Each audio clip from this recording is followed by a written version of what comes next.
name is Arnav. I'm the founder of Leap Finance and the host of this show.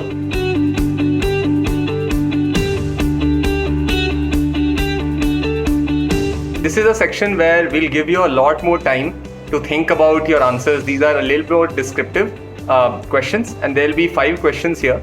So the first question is, how did it all start? What gave you the motivation that you have to get into a top global school? Tell us about that story. How did it all start? Okay, so it was all, I guess, the starting point actually both getting into a top college and getting and working in my field. So I was sitting in the library. I was, I went there to study, but I was watching some video or something. So one of my friends came over, his name was Ayush. He just came over. He was talking to me. We were in the same class. He was from the mining department, but we just came over and he said he started talking about his cousin. His name is Robin Singh. So he said he's an alumni from our college and he is his cousin and he's doing his masters and PhD from MIT. That really opened my eyes. I said, really? It's like an NIT student in MIT. Okay, let's check this guy out. Tell me more about him. So he said, I don't know. Okay, I said, then I looked up on LinkedIn LinkedIn and the college, read college archives. Let's see who is this guy. So he was from the mechanical department itself, and that was like, whoa, mechanical. Okay, let's see further. Same department. So he was in the same field. He was doing his work in nanosensors, nanoactuators, and MEMS. So I went through his profile. I see what the different internships he did, and he interned at Stanford, at ISC, and then he got into MIT. So that really inspired me, and I said, okay, this is possible. This is going into a top college from here is still possible. And if I can really pull myself, work all these years, next 3 years, getting into a top college is very much possible. Okay, so Robin Singh was the person who made it clear to you that it's not impossible, that if you work hard you will be able to. It's not voodoo, it's not rocket science. You have to apply yourself, you work hard towards that goal and you'll get in, right? Great. Okay, and you had also mentioned something about your uncle who had inspired you, or who had said that so can you tell us that story as well? Yeah, so my uncle, he himself is an ISB alumnus. So he really understands the importance of studying in top colleges and the experience you gain and the benefits you get after graduating from such a top university. So he always wanted me to keep working. He wanted to get me into an IIT, but that didn't work out. That's fine. But then he said, okay, not a problem. But next time make sure that over the 4 years you're capable enough that you get into a MIT, Stanford, Berkeley. That is the only 3 names I want to hear. I don't want to give Purdue and all. It is the only 3 colleges that I want from him. And it was not pressure as such. He would always explain me what getting into top college helps. It was not like threatening. It was positive motivation. Okay, it's not badgering or get into this or I'll do that. But it was always a positive motivation from his side that actually he got MBA admits in top colleges like University of Toronto and all. But due to financial reasons he couldn't go. So he was really supportive of me that I should do it. And then he also said that if you get into these top 3 colleges, he'll sponsor a business class ticket to Stanford, to Los Angeles from here. So he said, you do that and I'll sponsor a business class ticket for you. So I'll hold him accountable once I get to go. Great. Aditya, which were the 3 colleges that your uncle mentioned? MIT, Stanford and? Berkeley, UC Berkeley. Berkeley. Oh. No, I think everybody should have an uncle like that who gives you sort of positive motivation to sort of climb a Mount Everest kind of goal, but supports you. So I think I think you're very, very lucky. He's my maternal uncle, and he has been really helpful throughout, not only just my undergrad, but my school life as well. So yeah, got it. I'm pretty grateful for him. Great. Enjoy your business class. I'm sure once you graduate from Stanford, you can probably buy him a plane. No pressure. That's stretching No, it. no pressure. Okay. So next question I wanted to understand. So once you decided that yes, you got motivated that you want to go to a top school. I think your uncle was a great influence. Then when you sort of talked to Mr. Robin, that gave you more confidence that hey, this is doable. What was the plan thereafter? How did you plan it out? So from the moment when you talked to Mr. Robin, and you realized okay, this is doable. Walk us through that journey. How did you plan this out, and how did it unfold? Like to be like at the risk of being sounding modest, I really had no plan. I mean, I didn't think about what is going to happen 4 years down the line. I mean, planning stuff out, maybe it's helpful, maybe micro planning is good, but I don't know, it doesn't work out with me. So for me, what I did, or what I tend to do every time, is just do the best with every opportunity that I have at a given point of time. So if I have right now, if I'm a semester, I don't have to be a nerd, right? I mean, we all know how easy it is to score in engineering colleges. Like, you don't have to study all semester, just 2 weeks before the exam to find out what reference book the professor is using. So I mean it's not hard actually. So just do the best you can with every opportunity you have. I mean, do not waste time. I mean, as I said, like even in first year, we had this BTech, for the BTech requirement, we have to have 28 days of compulsory internship, right? Some industrial training or something. So I tried to have an experience in first year. After first year itself, like I didn't have any like good profile or as such. I just got in through some industry and through some contacts I knew.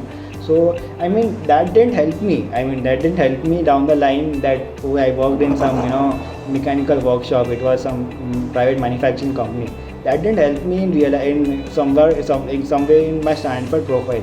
But what it showed me, that I do not want to work in an industry. I do not want to work on a shop floor, because that's boring.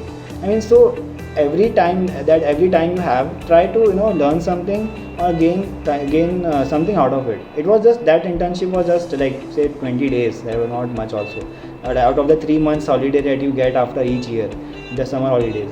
But the point is, you should try to utilize the time you have. Their time is very limited actually, because even if it's a semester, you only have 4 months on campus, and so that you have to make most of what is available to you. So internships also, just don't wait till the last moment or procrastinate. Just try to find out which is the best opportunity that is available to you. There are each college has its own internship program, IITs as well US colleges also. So just keep applying. Don't get tired. That's all I can say. I mean, you have to like for Dartwise especially, I guess you have to cold mail professors to get their acceptance, only after which you can apply for the scholarship. So people, I've seen people, they apply for mail 30 to 40 profs. So I mean, you have to have that perseveration. You cannot just tire yourself out, or maybe say it's I'll kal karunga and all. So your time is limited, and make the most of all that's available to you. And maybe as and when time comes, just take the next challenge and live up to it. I didn't plan anything as such of what I want to do. I just knew that I need good recommendations and good research work. So I tried to gain all of that during my second and third Okay. year. And that's all planning I had. Okay. So how did it happen? So let's say you said, okay, now I want to start building my, at least building my profile, working towards it. So how many internships did you do after that? How many projects did you do after that? If you could give us a quick summary of that, that would be super helpful. Yeah. Okay, so I actually did 4 internships, out of which the first 2 were industrial internships. First was in a private manufacturing company. Second was in after third semester, that was in Schaeffler Bearings India Limited. So it's a German company that manufactures ball bearing. And my first research experience, first research internship was at the Center for Nanoscience and Engineering, CENS, that is in ISC Bangalore. And my third and final research experience was in Karlsruhe Institute of Technology, that is in Germany, and that was part of the Dartwise scholarship program. So these were the 4 internships that I completed. And regarding my projects, I did around 7 to 7 to 9 projects, out of which 7 were related like to my field itself. So yeah, Got it. that's my. And will you be able to tell us who gave you the letter of recommendations? Whose letter of recommendations did you finally use for your application? Yeah, like a very like I don't know, I consider myself really lucky because generally college people, professors don't give out 8 recommendations as such. Like if you might know, the people, they are like, we are super busy, we'll give you only say 3 to 4. But I didn't know that professors say such things. I only got to know when someone else told me that their prof is demanding, like they just requesting that he'll submit only 3 to 4 letters. So I was lucky, as I mentioned, Dr. Satyavut SM Kulkarni, he was my primary recommender from the institute. My other recommenders were from both my research internships. One was from SENS ISC, Dr. Amrish Ghosh, and my final recommender was from Germany. He was Dr. Manfred Kohl of KIT. Great. So that is fantastic. Which one of these projects or internships do you feel has added the most value in your application to study abroad? I guess I don't know. Maybe my time at Germany. I think because I mean I don't know. I cannot really say because even my second year internship was related to nanoscience as such. But the thing is, I was working on shape memory alloys in Germany and these the Microsystems Laboratory at Stanford is also has a research group working in a similar on a similar field right now. So that maybe that helped a lot, I guess. Also, the Karlsruhe Institute of Technology, that is KIT, is really well known among the academic community for research in microsystems. So I mean that was another plus point. And finally, like if you go through the mindset of an academic and person who is in part of the academic community, say if you're a recruiter, what you would maybe look at brands, like if someone is from IIT or from NIT, maybe you will be like, okay, I'll see this person in a much like perhaps a bit more sophisticated way. So I mean the DARTWISE scholarship is well known throughout the world. I mean the German academic exchange scholarship is known throughout the world. So that the fact that I was awarded a DARTWISE scholarship maybe pumped up my image in front of the academic committee. Okay, he's already, if someone else has previously found him worth of giving the scholarship, maybe he really has something, right? So maybe that.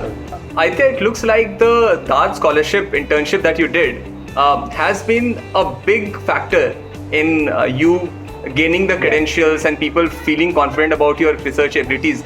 Tell us about what did you do to get that internship, because that seems like a game changer, right? So what did you do to get into that game changer opportunity? Yeah, actually, DARTWISE scholarship. To be very honest, it's really it stresses a lot on your GPA and your letter of motivation. So these two things matter a lot because by second year you might have only say one research experience or as such. I mean, people might not usually have that also. But generally they stress a lot on the CGPA as well as the letter of motivation. Obviously, the letter of recommendation is also associated with the application process as such. But I think what really matters is the first two things that I mentioned. And obviously, if you have a previous research experience, it really it's like a plus point, I guess. So if you have all these three combined, I mean, you can be pretty sure that you can score a DARTWISE. Got it. Great, Aditya. What was your first research experience before the DART scholarship? Yeah, so my first research experience was my first research was my internship at Center for Nanoscience and Engineering at ISC Bangalore. So it was the first time I was doing a proper research work in a laboratory, in a proper research labs. Working towards working with PhDs, working with my Professor Amrish Ghosh, and that was the first time that whole process was exposed to me. Got it. And what did you do to get that IISc internship? IISc internship is totally recommendation and GPA based, because second year you don't have anything to show as such. And I see basically what I feel is all these internships, these three things are consistent with consistent grades, letter of motivation, and an essay that they make you write. Okay, so these three things are really important. But to like this, that is what I felt regarding my second year of my internship at IISc. But what happened was when I completed my internship, I just asked my professor. I asked Dr. Amrish Ghosh. Said, I sir, what did you see in my profile that made you choose me? Actually, to be honest, I didn't apply under Professor Amrish Ghosh. I had applied for someone under material science. But Dr. Ghosh is in nanofluidics, nano and microfluids. So the first time I got to know about the mentor, the guide that had been assigned to me, I was like kind of dejected because I didn't like fluids by the time second year ended. It was like Navier-Stokes law nahi padna bhai. So I wasn't interested in doing that. But then people said that don't get dejected. Just try and explore. See if it works out. And then it's related to nanotech only, so it's not going to hamper your profile as such. So I said okay. Let dekhte hain. So I asked him finally before leaving, sir, what did you see in my profile? The only thing he said to me was, I didn't see much of your profile. Actually, I didn't have time to read through your CV as such. I just saw you were good at C coding. So I thought I need someone to program the paper that I have written and into something into an experimental result. So I just took it. I was said I did a mechanical. I'm a mechanical engineer. I had so many courses related to mech, and the only thing you found common was a knowledge in fluids and C coding. I mean, that was really hilarious. I mean, for me, I think C coding after all got me through. And I also didn't study C coding in first year because I took C in my 11th and 12th. So basically the skills I learned there helped because I didn't study C in first year. I was like, aata hi hai sab kuch. So that it's really you may not know what works out, but I mean, if you have these three things, GPA, letter of motivation, recommendation letter, I mean, that should work out for you. Yeah, so but you touched upon a very interesting point. I think a lot of times students ask us, hey, we don't have a great profile, we haven't done research, our CGPA is also low because maybe first year they were distracted or could not adapt. How do we start? Where do we start? They feel that they're starting from -10 and they're rolling a stone up a hill. And I always tell them that think about what can you offer to the professor. There's so many great professors in so many fields, from biotech to nanotech, mechanical, agriculture, who are doing great research but will need somebody to productize that, right? Somebody who can code, somebody who can write all those sort of test cases, write that program, write the documentation for the program. So I think that's a great way to think about one thing I always tell people is, even if you feel that you are sort of far behind, you have to start. Programming is actually a great way to start because you can work with if you're great at programming, there's a very good chance that you can work with any professor because you just go and say, hey, I don't know this, but I can program whatever you are giving me. And I think that's a great way to start. So that's a very interesting point. Yeah, exactly. This is exactly what my professor indirectly implied. Actually, he said he and his PhD did not have the time to go through that whole process of converting that paper into a code, maybe because it was just too tedious. I mean, it took me 1.5 months to understand what was written because even they were little unsure of what and how the code will be. So in the end, even that is what you said exactly true. I mean, they do not have dedicated resources to convert these codes into C codes or MATLAB codes as such. So that really helps, and it does not matter actually if you have a low GPS actually because what I applied for, because this internship was part of my was part of the Sense summer program. So they pay me a stipend actually for the internship as well. So you don't necessarily need to have a stipend in second year itself. I mean, you're working in Bangalore, so it's not costly as such. So if you're ready to work without stipend or without any part of any scholarship program, you can just cold mail these professors or get in touch with them somehow and say you're interested in working or helping them out, because they always be ready to for someone who's offering free help, right? Who doesn't like free stuff? So maybe that is how you can learn and get yourself acquainted to a research experience. You don't necessarily need to have a GPA experience if you a high GPA if you aren't applying to any scholarship program. if you want a research experience, it's pretty easy to get if you can, if you just have the perseverance to cold mail professors. And at least that time you cannot be like, I just want an internship. I mean, you have to be very concise, very accurate, and what about how you will help them and how this work will help you. I mean, if you can do that, if you can write some good one para in English, maybe the professors will accept you. You don't need to have a high GPS. Yeah. Or even better, just build something that works, like a small program, and just send it to the professor saying, hey, at least I can build this. Do you think I'll be useful to you? And then, I think that's probably a great way to look for internships. So this is fantastic. My next question is, so you were a mechanical engineer, right? And now you have specialized into MEMS, as you said, right? A lot of students are unsure whether they want to continue doing, let's say, whatever engineering they are studying, right? If I'm doing mechanical, will I be doing mechanical all my life? So there has to be some point where you say, I am willing to spend a lot of time, a lot of my years doing this mechanical engineering or nanotech, etc. Okay. So my precise question here is, when did you realize that your love for either mechanical engineering or nanotechnology or the combination is strong enough for you to pursue a career here, and also the fact that you're good at it? Do you remember a moment where you thought, nahi boss, ye to ho jayega? Like there are always moments, right? Like there are moments when I'm building a company, I feel ki nahi boss, ye ho jayega. Okay. So was there a moment like that? So actually there were different moments for mechanical, for nanotech, and for maybe So mechanical, it was right after 12th. So we had to fill that priority list in JOSA form, right? Joint seat allocation. So I was like, बस ये बैठ के कुर्सी पे बैठ के तो काम नहीं होगा, तो मैं CS तो नहीं, मुझे कोडिंग पसंद नहीं था. I used to flunk all my coding classes in 12th. So that CS was out of question.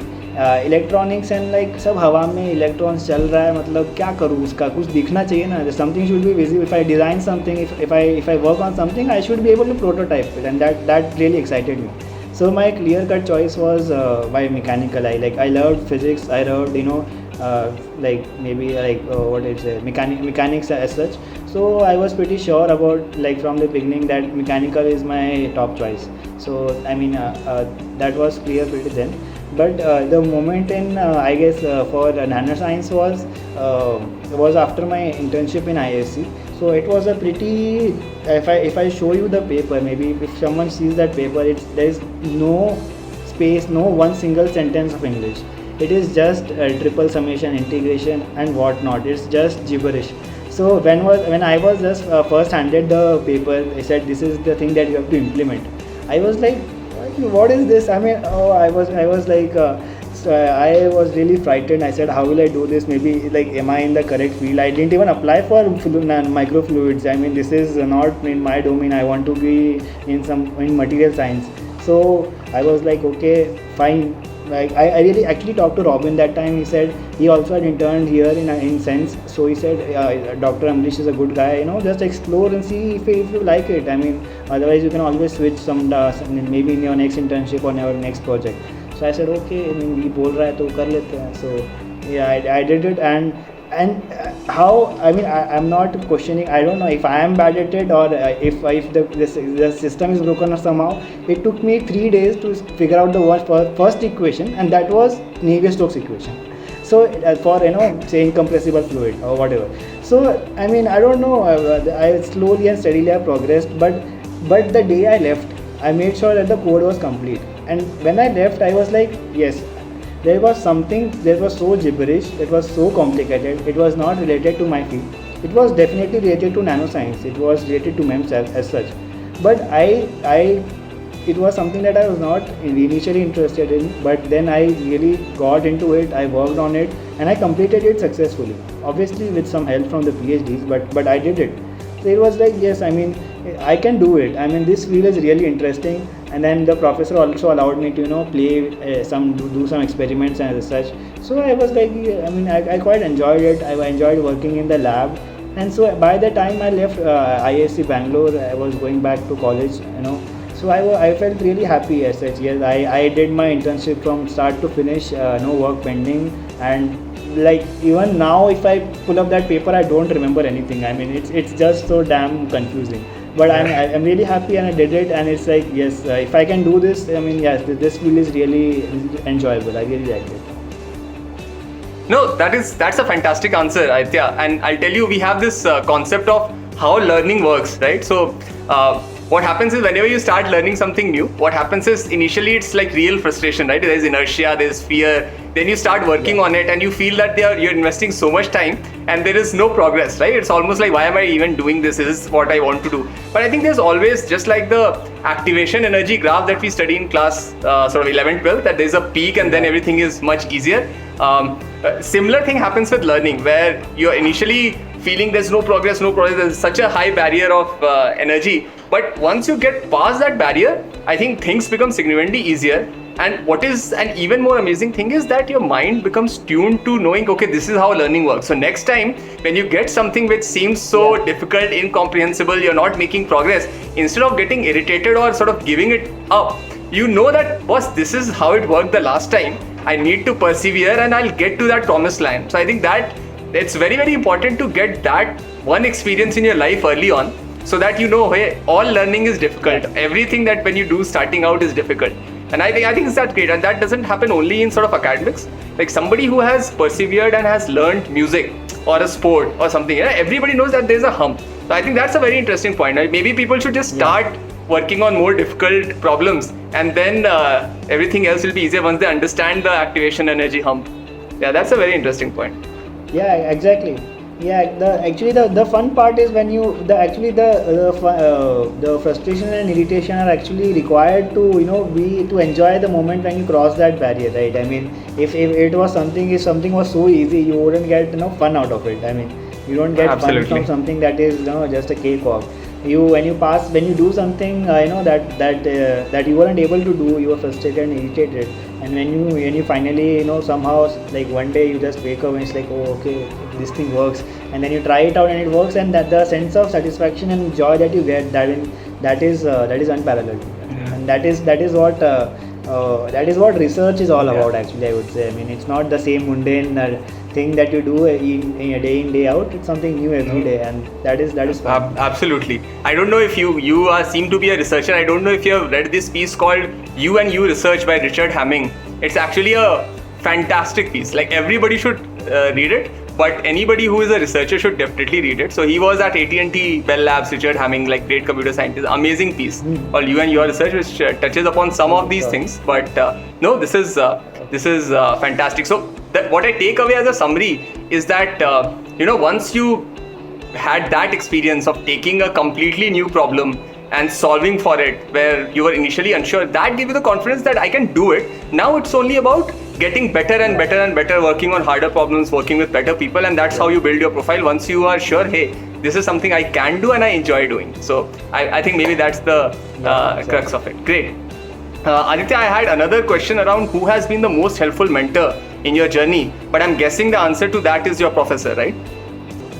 Mentor, I would say, obviously he has helped me a lot, but I would say my as I said, my maternal uncle, I would give him as the greatest mentor, because my professor was there with me from second year, okay, so second to fourth year, but my uncle has been there for me since since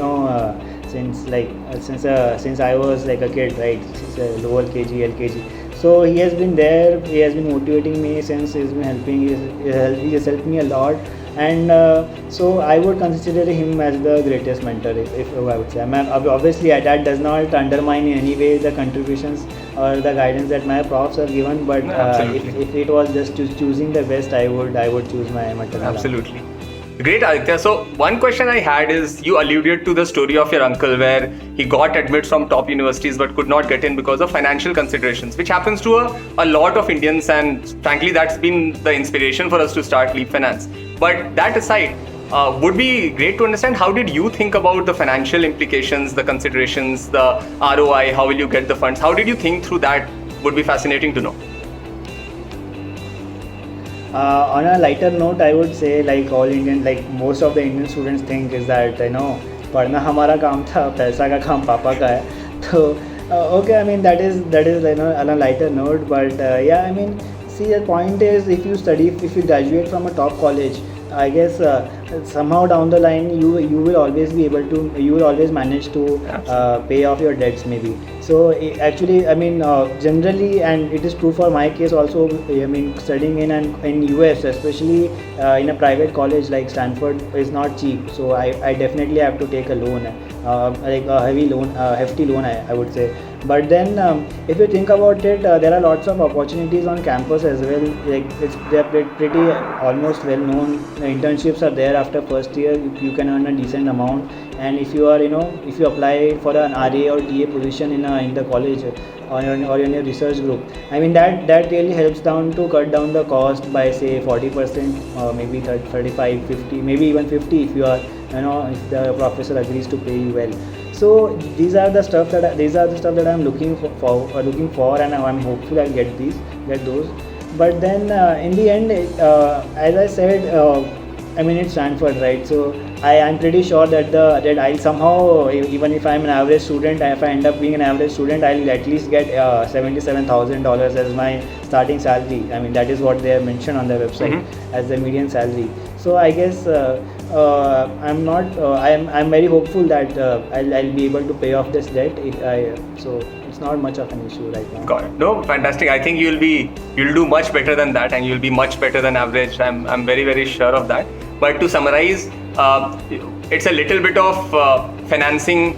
You've taken a loan, and you're also hoping that you'll get earning opportunities in the US while you are studying the course to reduce the total sort of cost of tuition, or in some sense offset the cost of tuition.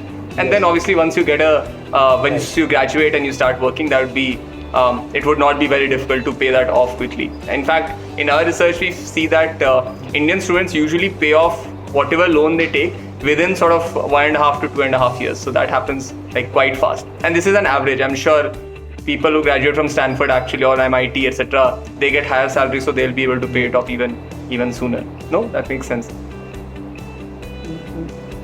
Yeah, student debt is a really big issue. I mean, it is a concern, no doubt. But then I guess I mean, as you just do your best, and then maybe things will pan out your way. That's what I believe. That's the only thing you can do. You can only control the things you can control. So do a fantastic job at what we are doing, and then I think that the score takes care of itself. Like, there's a great book. I don't know if you are into books, but there's a great book by like one of the greatest American football coaches, which is just called "The Score Takes Care of Itself." So the whole premise is just make sure that you're doing things right in practice, and the score will take care of itself. So I think that's a fantastic thing to generally sort of think about life. So that was Aditya, freshly minted incoming graduate student at Stanford. I hope this conversation was useful for you. If you have any questions for Aditya, please leave them below in the comments. If you know anybody who is thinking about studying in their dream global school, please share this video with them. Thank you and bye.